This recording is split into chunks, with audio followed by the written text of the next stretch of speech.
السلام علیکم ورحمۃ اللہ وبرکاتہ. میں ہوں محمد انیس سبا خانہ. پروگرام آپ دیکھ رہے ہیں کراچی ٹوڈے کی رمضان اسپیشل ٹرانسمیشن رمضان السلام. اس کے پہلے سیگمنٹ میں ہم کلام شامل کرتے ہیں، تو کلام میں پیش کر رہا ہوں. درود پاک کا نذرانہ حضور کی بارگاہ میں پیش کر دیجیے گا. اللہم صلی علی سیدنا و مولانا محمد معدن الجود والکرم و آلہ و صحبہ وبارک وسلم. کلام کے اشعار بہت سارے ہیں، لیکن میں انشاءاللہ تعالی کم و بیش 3 اشعار پیش کروں گا، کیونکہ وقت ہماری ٹرانسمیشن کا بہت کم ہوتا ہے. تو یہ ان یادوں کو ہم تازہ کریں گے کہ جو کعبۃ اللہ کے اطراف میں ہمارے ایام گزرے ہیں، پیش کرنے کی سعادت حاصل کر رہا ہوں.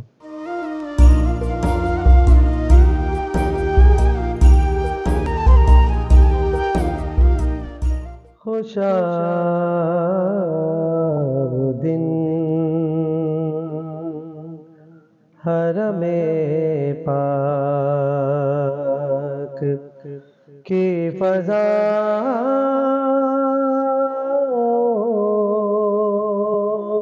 میں تھا،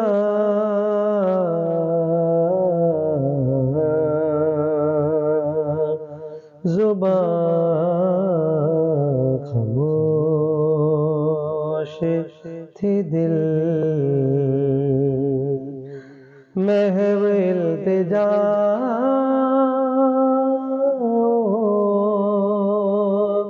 میں تھا.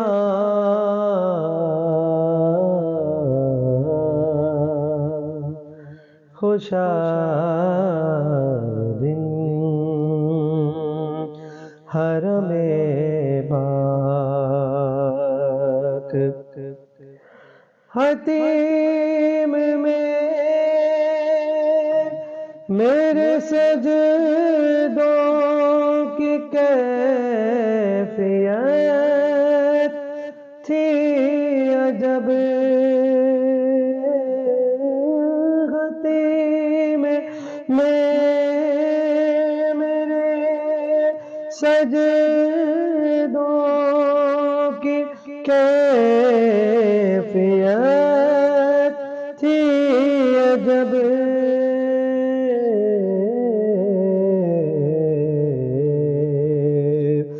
جبھی زمین پہ تھی ذہن کہکشاں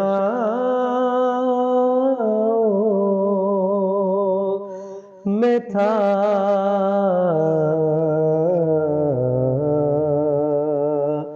خوشا دن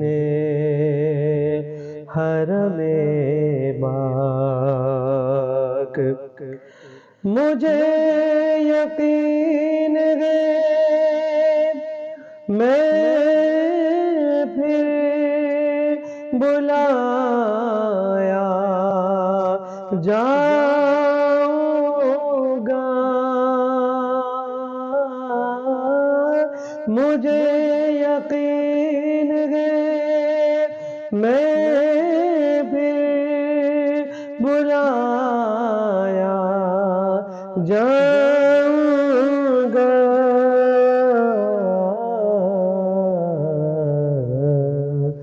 کہ یہ سوال بھی شامل میری دعا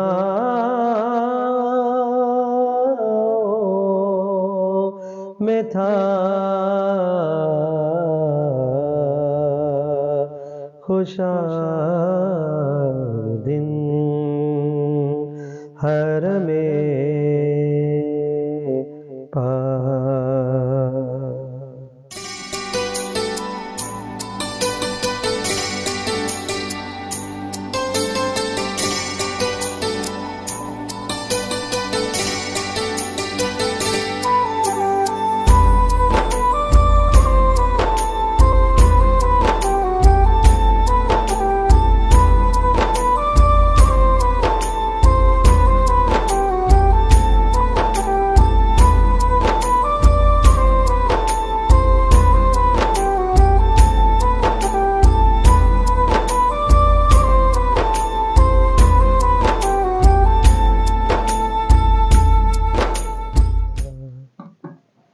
اللہ تعالیٰ سے دعا ہے کہ اللہ تعالیٰ حرم شریف کی ہمیں وہاں کی حاضری نصیب فرمائے. میں تو یہی دعا کرتا ہوں، جب بھی دعا کرتا ہوں کہ مولا اہل و عیال کے ساتھ وہاں جانا نصیب ہو جائے، ہمارے مسائل بھی حل ہو جائے، ہمیں وسائل بھی مل جائے. اور آج جو میں خاص طور پر یہ بات کروں گا کہ رمضان مبارک میں آپ دیکھیں کہ کیا وہ منظر ہوتا ہے، کیا وہ لمحہ ہوتا ہے. آپ دیکھیں کس طرح تقوی کی طرف ہمارے قدم بڑھائے جا رہے ہوتے ہیں. اگرچہ یہ سبق ہم رمضان کے بعد آہستہ آہستہ بھولتے چلے جاتے ہیں، لیکن آپ دیکھیں کہ کتنا سہانا یہ منظر ہوتا ہے. آپ وضو کے لیے آپ جب مسجد میں جاتے ہیں یا گھر میں جب آپ وضو کر رہے ہوتے ہیں تو چلو بھر پانی آپ اپنے کلی کے لیے منہ میں ڈالتے ہیں. اب آپ کو کوئی نہیں دیکھ رہا، آپ ہیں اور آپ کا رب ہے، اور آپ چاہیں تو ایک قطرہ، دو قطرہ، ایک گھونٹ گلے سے نیچے اتار لیجئے.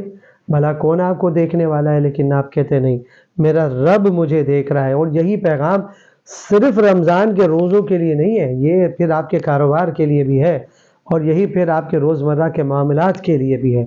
تو ہمیں چاہیے کہ یہ جب آپ وضو کریں اس مرتبہ تو یہ ضرور ذہن میں لائیں کہ جس طرح میں اپنے رب سے ڈرتے ہوئے، اپنے رب پہ بھروسہ کرتے ہوئے کہ اس کا اجر و ثواب ہمیں ملے گا، ایک قطرہ ہم نہیں جانے دیتے. بلکہ آپ مجھے کہنے دیجئے کہ جیسے ہی سحری کا ٹائم ہوتا ہے تو ہم 3 منٹ 4 منٹ پہلے جو ہے سحری بند کر دیتے ہیں، کھانا پینا بند کر دیتے ہیں، کہ ایسا نہ ہو کہ ایک سیکنڈ بھی ہم اس لمحے میں داخل ہو جائے جہاں سحری کا وقت ختم ہو جاتا ہے اور میرے رب نے مجھے جب حکم دیا. اور اسی طرح جو افطار کرتے ہیں تو بھی یہی معاملہ ہوتا ہے کہ ہم ایک سیکنڈ پہلے بھی جو ہے افطار نہیں کرتے. تو یہ اپنے رب سے ہماری محبت ہے، اپنے رب پہ ہمارا یقین ہے.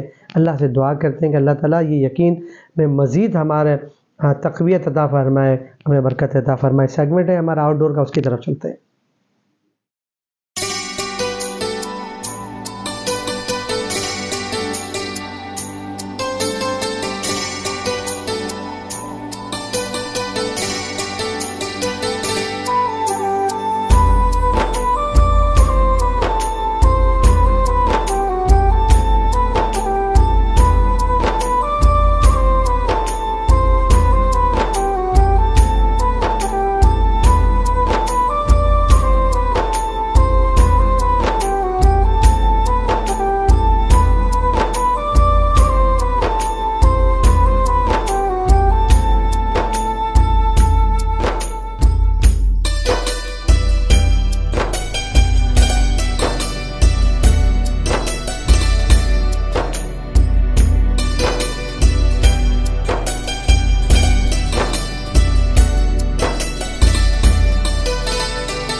ناظرین، رمضان کے اس مہینے میں جتنا ہو سکے دعا، جب آپ سواری پہ جاتے ہیں، گاڑی میں جا رہے ہیں، موٹر سائیکل پہ جا رہے ہیں، تو ویسے یہ تقوی کا مہینہ ہے اور پرہیزگاری کا مہینہ ہے، تو جہاں پہ وظائف پڑھ رہے ہوتے ہیں، درود پاک کا نذرانہ پڑھ رہے پیش کر رہے ہوتے ہیں اور کلمہ طیبہ کا ورد کر رہے ہوتے ہیں، وہیں پہ میں آپ سے ضرور کہوں گا کہ موٹر سائیکل پہ چلتے ہوئے، سواری پہ سوار ہوتے ہوئے، گاڑی میں اگر آپ بیٹھے ہیں، دکان پہ جہاں بیٹھے ہیں تو وہاں پہ قرآن پڑھیں، وظائف پڑھیں، لیکن تھوڑی دیر کے بعد پھر اگر ہو سکے تو اپنے دعا کے لیے اپنے ہاتھوں کو بلند کر دیں۔ یہ اللہ کو بہت پسند ہے کہ جب ہم اللہ سے دعا کرتے ہیں تو دعا کرنا اللہ کو بہت پسند ہے، تو کوئی لمحہ ضائع نہ ہونے دے، اور پھر وہی بات کہ یقین رکھنا ہے آپ نے کہ میرا رب میری دعاؤں کو قبول کرنے والا ہے۔ تو آئیے دعا کی طرف بڑھتے ہیں۔ الحمدللہ رب العالمین والصلاة والسلام علی سید الانبیاء والمرسلین، اما بعد فاعوذ باللہ من الشیطان الرجیم، بسم اللہ الرحمن الرحیم۔ مالک مولا رمضان کی برکت عطا فرما دے، افطار کا وہ لمحہ کہ جہاں پر سینکڑوں لوگوں کو تو جہنم سے آزادی نصیب فرماتا ہے اللہ، اس لمحے میں اور سحری کے وقت جہاں پہ، اور رمضان کا تو ہر ساعت میں تو کئی لاکھ لوگوں کو جہنم سے خلاصی عطا فرماتے ہیں، نجات عطا فرماتا ہے۔ مالک مولا ہمارا نام بھی اس میں تحریر فرما دے۔ مالک مولا بہت سے لوگ ہم سے دعاؤں کا کہتے ہیں، کوئی اپنے بچوں کے رشتے کے حوالے سے پریشان ہے، کوئی اپنے بیٹوں کے رشتے کے حوالے سے پریشان ہے۔ مالک مولا بہت سے لوگ یہ کہتے ہیں کہ ہماری بچیاں گھروں کو ہو چکی ہے، لیکن بچیوں کو پریشانیوں کا سامنا ہے، مار پیٹ کا سامنا ہے۔ مالک مولا جو بھی ایسا کام کرتا ہے، بچیوں کو اپنی بیویوں کو مارتا ہے، ان کو پریشان کرتا ہے، مالک مولا ان کو ہدایت نصیب فرما دے، گھروں کو آباد کرنے والا بنا دے۔ مالک مولا یہ جو ہمارا معاملات ہو گئے ہیں کہ میڈیا میں، فلموں میں، ڈراموں میں دیکھ کر ہماری بچیاں بھی شارٹ ٹیمپرمنٹ ہو گئے، مالک مولا ان کو بھی عقل سلیم عطا فرما دے اور گھر کو جوڑ کے چلنے اور چلانے والا بنا دے۔ مالک مولا فلسطین کی خیر ہو جائے، پاکستان کی خیر ہو جائے، عالم اسلام کی خیر ہو جائے برحمتک یا ارحم الراحمین۔